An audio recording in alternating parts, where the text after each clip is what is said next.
Is this topic going to be a rant, or is it just going to be a conversation? Well, sometimes we do these videos where we just pick a couple of topics and we talk about it. But I wanted to make it movie related. Okay. And conversational. Sure. Random conversation, movie related. Growing up in the 80s, there were two super heartthrobs that I knew about. Tom Cruise, Brad Pitt. Okay. Now, we always do trivia with Tom Cruise. We talk about his movies all the time. Okay, Tom Cruise has been done.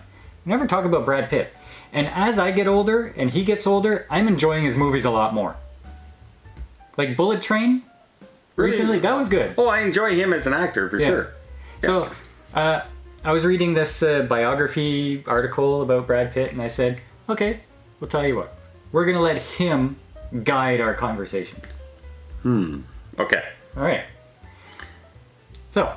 Well, where is Brad Pitt? Is it Brad? Come on in, Brad. Special guest star, Brad Pitt. I didn't know Paul arranged this. I'm really excited about this. Yeah, my connections aren't that good. Okay. Pitt was a college dropout. He was 3 credits away from graduating in journalism. So, what was your education career like? I got to grade 12. And that was it. Did you pass grade 12? Eventually got the credits for it, yeah. Okay, so you stopped and then you went back and you... Well, I stopped and I was also taking grade 13 courses during grade 12. And not enough to get my grade 13, but enough to give me my grade 12 if they reduced it to count as grade 12 courses. Okay. So they gave it to me. Okay. Yeah, I went to university. Mistake. Twice. Yeah, and then I went to teachers college after that. Discovered I didn't like kids. Mistake. So I graduated university twice, but in a way I was still a dropout because I never did anything with it. Yeah. So in a way I'm like Brad Pitt. You're highly trained in doing something that you will never ever do. Exactly. His favorite movie of all time was Saturday Night Fever. Okay. John Travolta. He also liked One Flew Over the Cuckoo's Nest and Dr. Strangelove. Okay. What are your thoughts on those movies? Those are all, well, John Travolta brought out one of the very first movies that people went to see dancing. It's still the best dancing of all time. Disco era, and then the whole, when he just doesn't care anymore and he walks out of the club after winning and he just wants to strut the street. And you can tell by the way, that's iconic. I launched his career. So wait, Staying Alive was in that movie? No, the song was. No, you can tell by the way I use my walk. It was the ending song on that. In that movie? Yeah. Wasn't there a movie also called Standing Alive? Yeah, where he was trying to become a dancer. Oh, okay. Yeah, but like the other ones, Dr. Strangelove, I have never seen that, and One Flew Over the Cuckoo's Nest, I haven't seen that, but I read the book. Yeah, I saw it ages and ages and ages ago. Was it good? Oh yeah, it was for me as a kid it wasn't good, but as an adult I enjoyed it. So, it was one of those dramas that was also funny at the same time and also can kind of tear at the heart in some cases. So it's quite good. His favorite candy is Twizzlers. Nope. You don't like licorice? I don't like licorice at all. Okay. What's your favorite candy?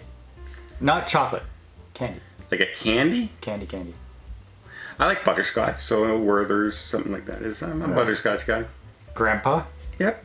I like butterscotch. You know me, even in ice cream. Vanilla is fine. Okay, but what about reminiscing when you were a kid? As a kid, the candy I used to like was the necklace thing with all the things on it. I used to eat those a lot as a kid. I think I really like the Nerds. And back when I was a kid, I think I was in grade 7, and the corner store all of a sudden had this edible paper. And never was into that. I had the Pop Rocks that used to kind of fizz in your mouth. It was fun as a kid.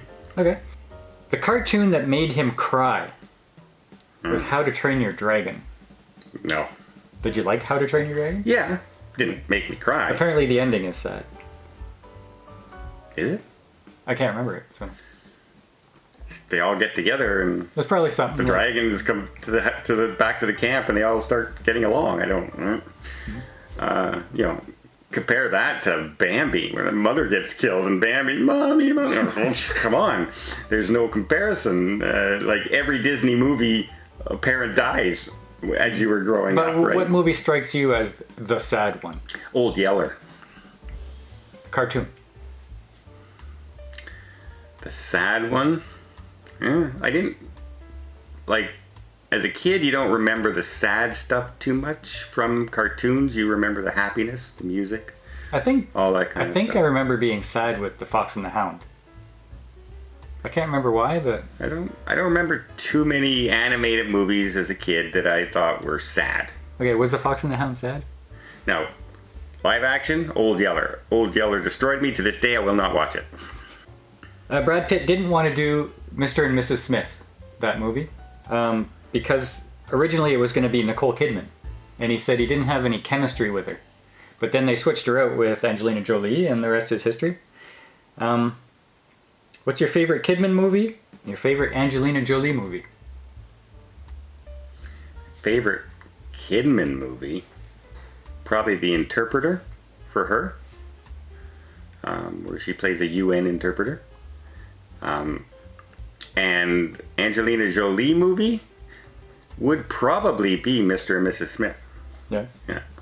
Okay. My Kidman was probably Far and Away with Tom Cruise.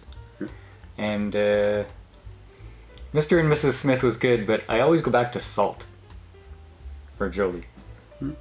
I could also go back to Laura Croft. That was cheesy though. Yeah, but she brought a character to life and she played it like the movie played it, as opposed to, you know, Played it like the movie played it? like the game played it. Like the character resembled the character. They didn't try and dumb her down. They didn't try and desexualize her. They just made the movie like the game. Okay. Outside of his acting, his side interest is architecture.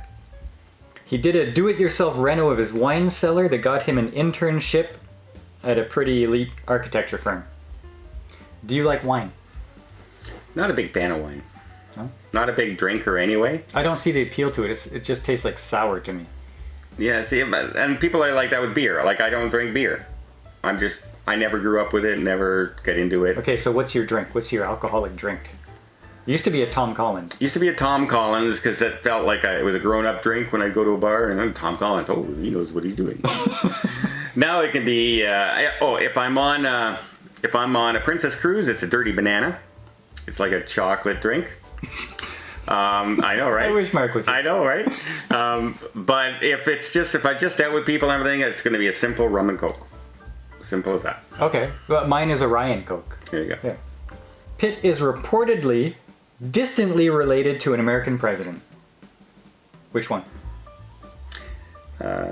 Distantly related, I'm going to say Bush. Is it one of the Bushes? Old Bush or young Bush? Old Bush. Old Bush? Well, No. young Bush would be related too.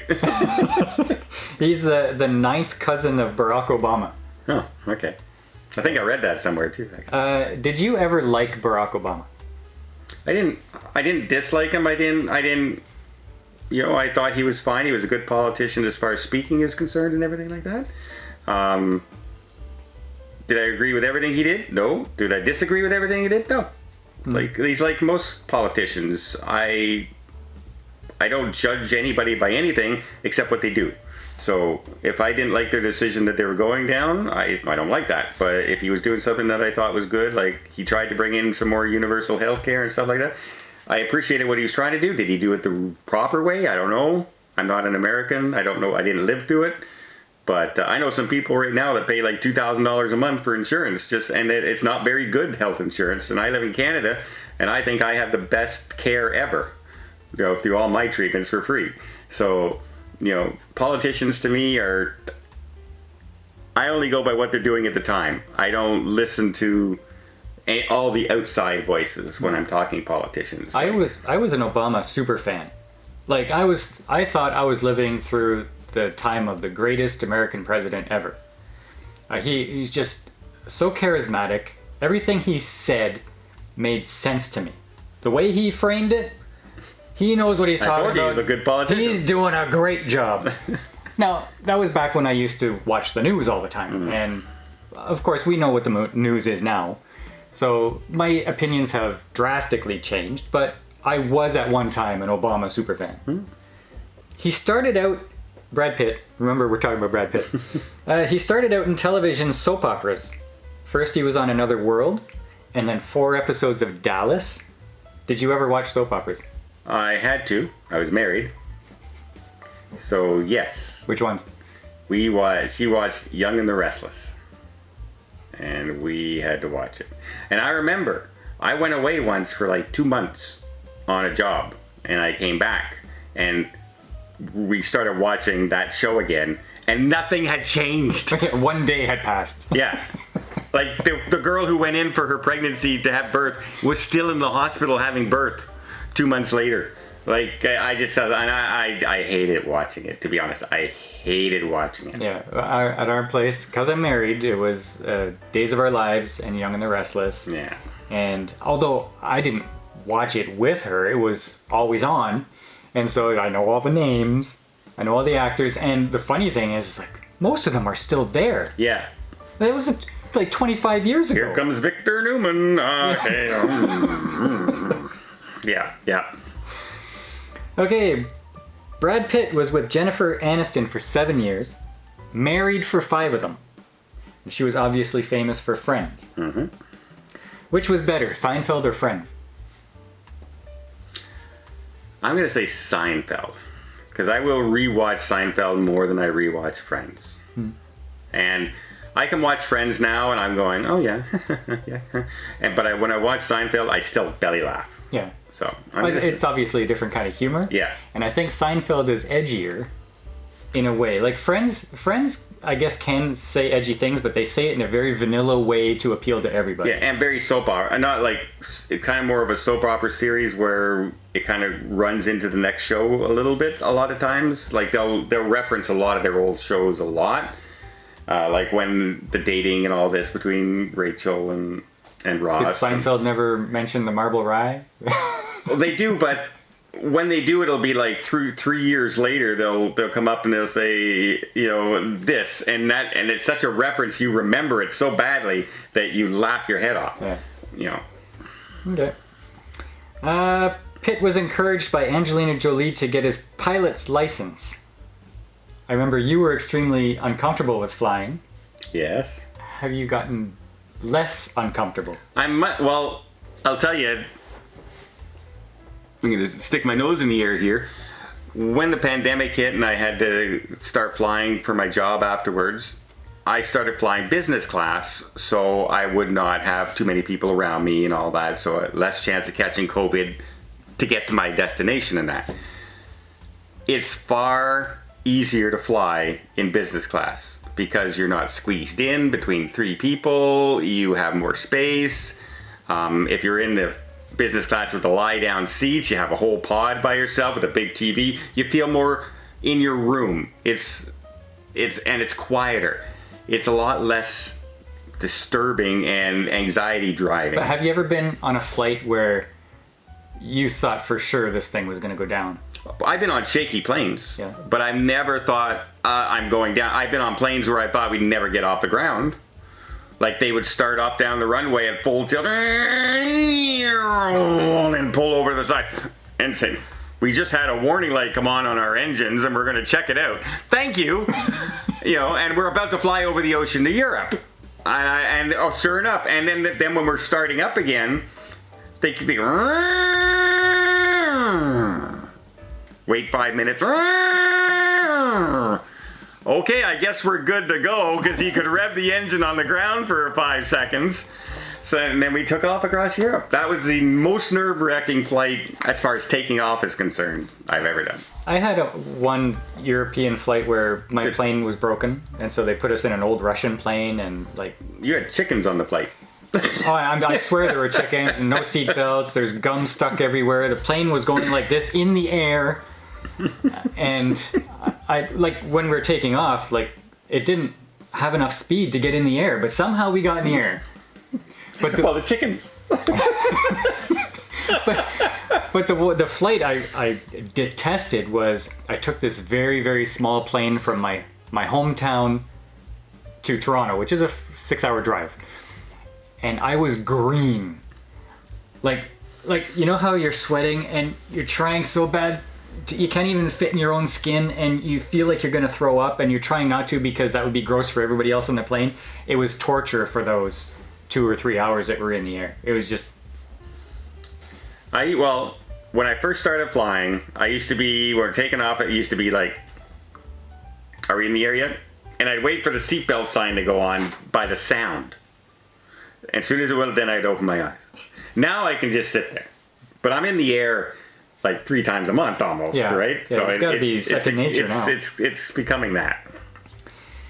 Okay, Jennifer Aniston's dad was Victor Kiriakis on Days of Our Lives.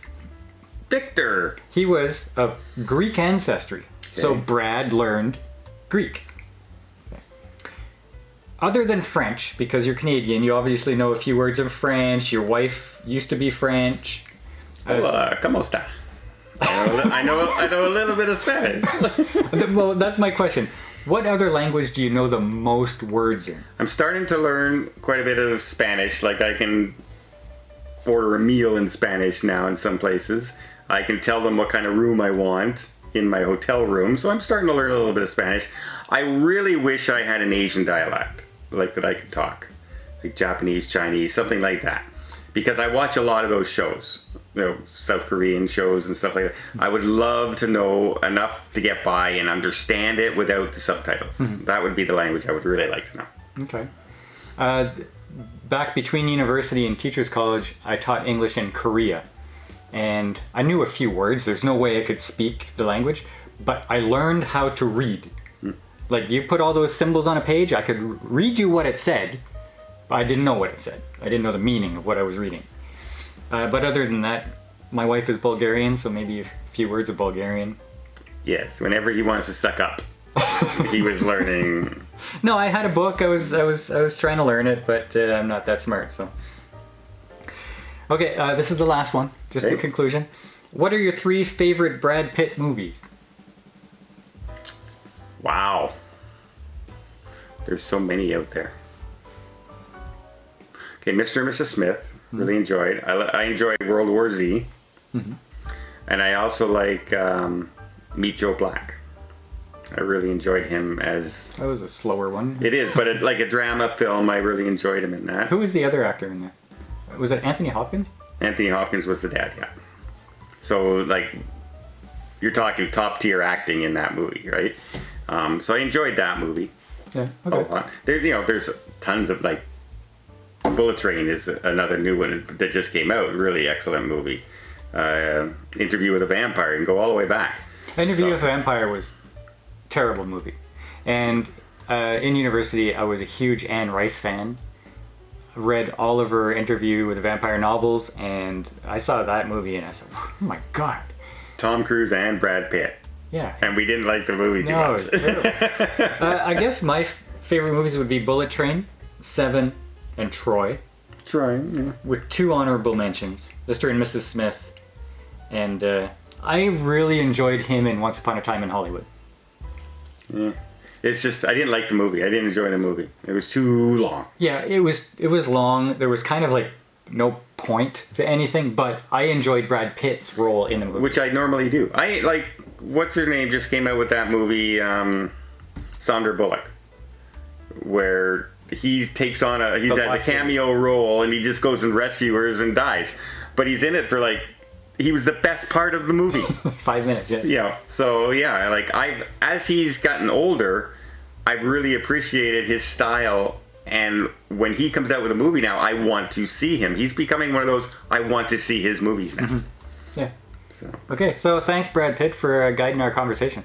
Yeah. He's here. He's having coffee upstairs. He's a little shy. He's a little camera shy. So special accommodation for Paul for getting Brad Pitt to the house here upstairs having coffee. Appreciate that.